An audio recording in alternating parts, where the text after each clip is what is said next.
Hi les bad bitch, c'est Ariana, j'espère que vous allez bien. Alors aujourd'hui on se retrouve dans cette toute nouvelle vidéo. Écoutez, encore une fois mes engagements de faire une vidéo par semaine ne durent pas bien longtemps finalement.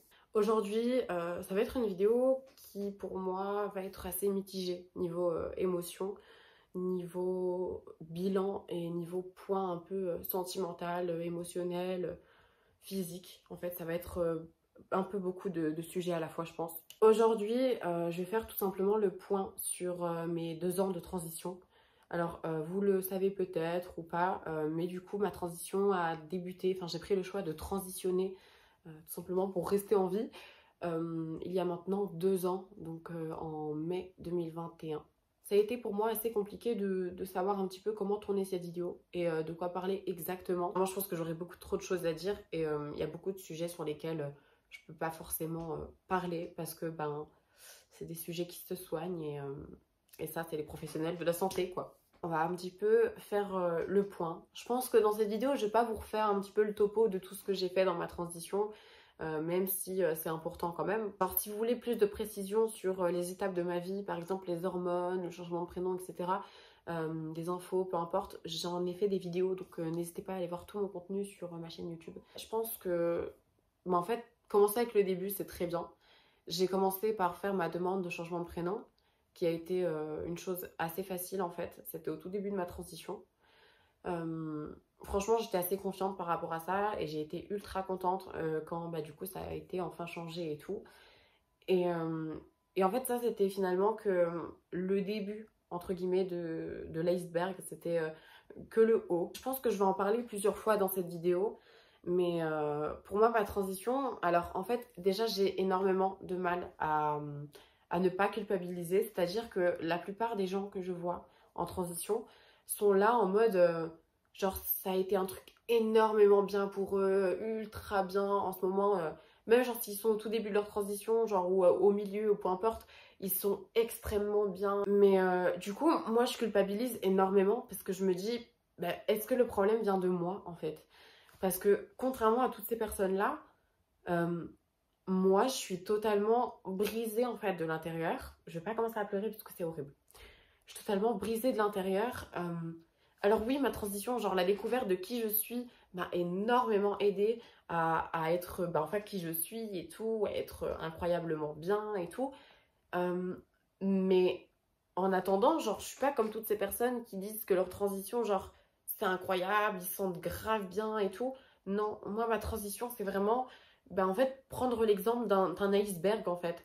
Genre tu prends la partie au-dessus de l'eau, tu prends la partie vraiment, ouais, juste au-dessus de l'eau, et puis tu prends la partie qui est tout au fond de l'eau.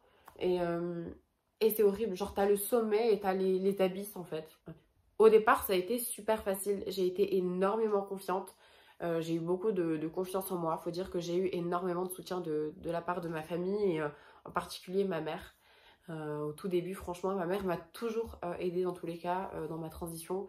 Ça a été un énorme soutien et ça l'est toujours.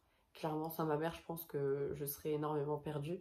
Et c'était l'un de mes repères également pour ne pas lâcher parce que de nombreuses fois, j'ai envie de lâcher et de baisser les bras, mais ma mère est toujours là pour me foutre un coup de pied au cul, quoi. Du coup, ouais, j'étais en train de prendre l'exemple d'un iceberg parce que, en fait, il y a beaucoup, on va dire, cette vision du bonheur, on va dire, au-dessus, mais il y a énormément de profondeur à prendre avant de se rendre compte de tout le malheur qu'il y a et d'essayer en fait de pas culpabiliser, mais quelque part j'y arrive pas. Donc au départ, du coup, j'ai fait mon changement de prénom, ça a été super facile et c'est le truc que je recommande le plus, on va dire, pour commencer en étant assez facile. Ensuite, j'ai pas mal galéré à trouver un psychiatre, un endocrinologue et tout, ce qui m'a causé beaucoup de déprime, attention, pas dépression. Ce qui m'a causé, ouais, beaucoup de déprime et tout pendant quelques semaines. Là où je me suis rendu compte que l'état dans lequel je me suis mise était horrible, vraiment. Et j'ai toujours eu peur de replonger dans cet état-là. Et en fait, Dieu seul sait, mais c'est exactement ce dans quoi je retourne actuellement, mais en 1000 fois pire finalement. Mais bon, voilà, comme chaque étape de la vie, les étapes se débloquent et avancent pour la plupart. Et tout simplement, j'ai eu mes hormones. Donc, une excellente chose finalement. Genre, j'ai été totalement heureuse et tout. J'ai changé pas mal de fois mon traitement, c'était un petit peu chiant, mais globalement, mes hormones m'ont beaucoup aidée. Mais encore une fois, il y a le bonheur et il y a le malheur. Alors, j'ai tellement donné d'espoir, par exemple, aux hormones et tout. Je me suis dit, rien que pour ma poitrine, ça va énormément m'aider, tout ça. Il faut savoir que moi, je suis tombée en dépression. J'avais un très gros A, voire un petit B. Ma poitrine avait énormément poussé parce que je rappelle que moi j'ai commencé ma transition à 16 ans. Et donc à 16 ans, ben, j'avais presque jamais eu de puberté parce que j'avais une sorte de retard de puberté, ou alors 16 ans c'est très jeune je pense. Mais tout simplement, ouais, à 16 ans c'est super jeune, donc du coup ma poitrine s'est vraiment très bien développée. Et suite à de l'harcèlement scolaire d'ailleurs que j'ai toujours eu dans ma vie, j'ai dû arrêter le lycée et suite à ça, j'ai perdu 7 kilos. 7 kilos qui m'ont fait perdre énormément de poids. 7 kilos qui m'ont fait perdre physiquement énormément de poids. On voyait la plupart de mes os. Je ne mangeais plus. Je tombais énormément. Je ne tenais pas debout. Je passais mes journées entières dans mon lit. Je pleurais H24. Je n'avais plus de goût à vivre et j'ai parlé au moins une dizaine de fois de tentatives de suicide à ma mère. Je pense que je vous ferai une vidéo par rapport au cours parce que c'est quelque chose qui m'a détruite également. Maintenant, forcément, j'y suis plus depuis 1 an dans la sphère scolaire. Mais c'est vraiment un traumatisme qui restera à vie, je pense. Donc pour les hormones, ouais, ça m'a fait énormément de mal parce que en fait, j'ai toujours ce besoin d'en avoir toujours plus en fait. Vraiment, je pense que c'est les bons mots. J'ai toujours ce besoin d'en avoir toujours plus, d'en avoir sans cesse. Par exemple, au départ, j'ai eu mon changement de prénom. Après le changement de prénom, j'ai fait ma carte d'identité pour changer le prénom. Ensuite, ma carte de bus. Et ensuite, j'ai fait les hormones. Après les hormones, du coup, j'ai essayé de vivre à peu près normalement. Et j'ai même, on va dire, rencontré quelqu'un dans ma vie qui a fait que ben, forcément, j'ai pu tout simplement plus trop y penser. Et ça m'a beaucoup apaisé mes dysphories. Ça m'a fait énormément de bien. Vraiment, cette personne m'a sauvée vraiment de n'importe quelle manière que j'aurais pu être sauvée. Et pour ça, je te remercie d'ailleurs. Putain, ça rechiale. Faut pas que je me condamne. Faut pas que je culpabilise de pleurer parce qu'en soi, genre, c'est humain. Et depuis le départ, je vous partage uniquement que du bon, que du positif. Et je pense qu'aujourd'hui, pour aller mieux, je pense que c'est aussi mon étape à moi et ce que je dois faire.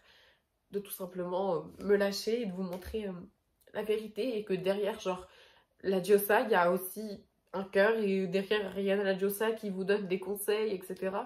Bah, Ariana aussi. Et comme Dieu merci, j'ai pu reprendre un petit peu de poids.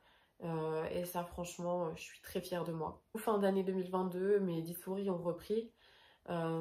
Et du coup, ben là, on est actuellement en mai 2023. Et en fait, j'ai eu beaucoup de joie récemment, beaucoup d'euphorie. En gros, ce qui s'est passé, c'est que j'ai trouvé un chirurgien suite à la vidéo que j'avais faite.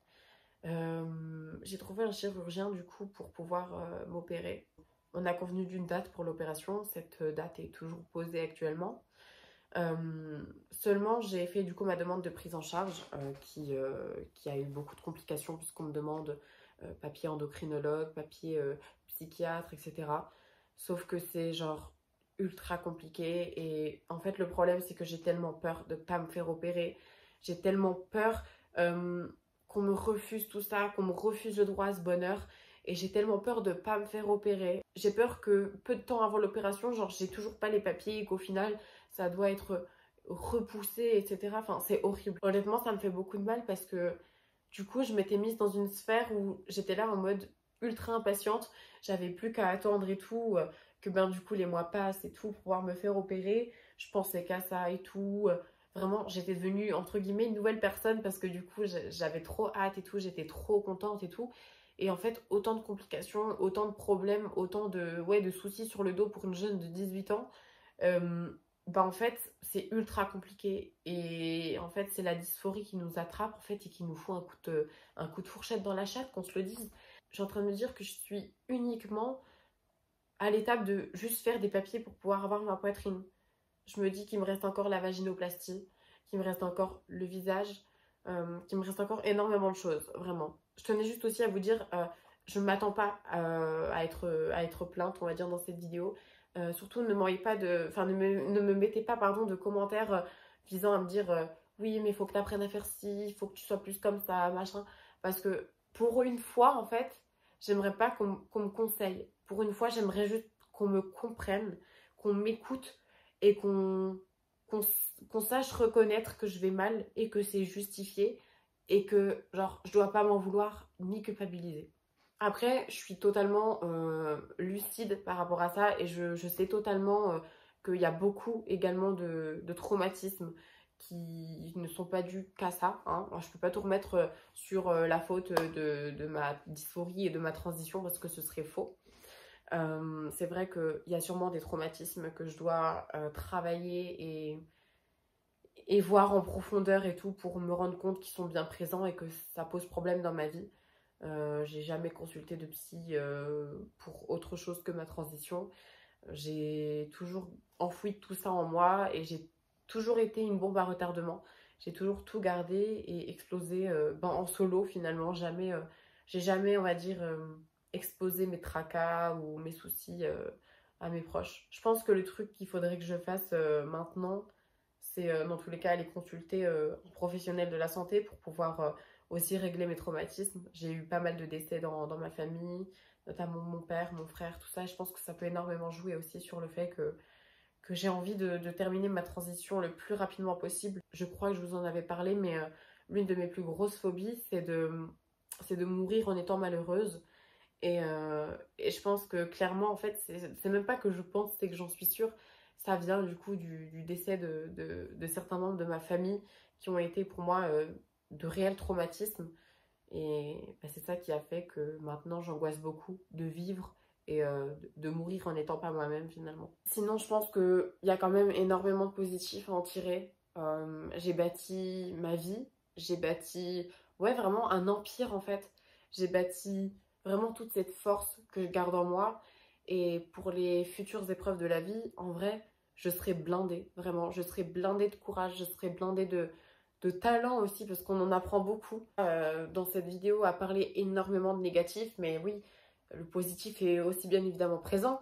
Genre, je suis une femme physiquement, et dans tous les cas, même si je sors dans la rue comme ça, genre que ce soit au niveau de la voix ou que ce soit au niveau du physique, les gens vont me considérer en tant que telle. Donc ça me... Voilà, je suis trop contente.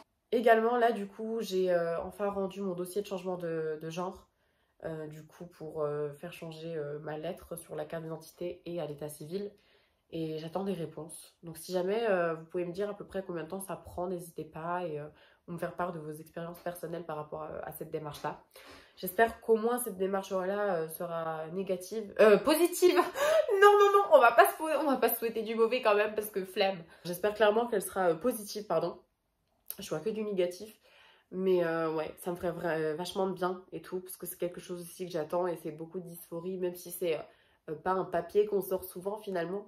Moi, c'est quelque chose qui m'obsède beaucoup. Et puis, ouais, genre, j'essaye au maximum d'être moi-même aussi, de me bâtir. Et cette transition m'a apporté énormément de rencontres. Ma communauté, donc vous, en fait, c'est tellement important pour moi. Et ça m'a tellement rapprochée de ma mère. Donc bon, il n'y a plus qu'à attendre les nouvelles. De toute façon, je vous retiendrai au courant par rapport, que ce soit à l'opération, que ce soit à propos du dossier, à propos de n'importe quel truc, clairement. Et voilà. Moi, je vais essayer d'aller dormir parce que du coup, j'y arrive pas. Et ouais, aujourd'hui, ma transition, c'est vraiment uniquement que de la douleur pour le moment. Je n'en tire plus du tout de positif et j'arrive plus à voir en fait la lumière au bout du tunnel. Mais je sais qu'elle existe et qu'il y a encore du chemin à faire. Et l'impatience, des fois, ça règle pas tout. N'hésitez pas à me mettre un commentaire pour me dire si vous allez bien, c'est super important. Vous pouvez d'ailleurs me rejoindre aussi sur Instagram, n'hésitez pas. Je vous aime très très très très très très très fort, mes amours. Franchement, je vous oublie pas et je pense énormément à ma communauté, je pense énormément à vous, même si vous devez vous dire, mais cette connasse, au final, c'est juste une youtubeuse parmi tant d'autres avec un abonné parmi tant d'autres. Non. clairement pas. Je vous aime très très fort. Je vous fais de très très très gros bisous mes amours. Et on se retrouve très bientôt pour une nouvelle vidéo. Mouah.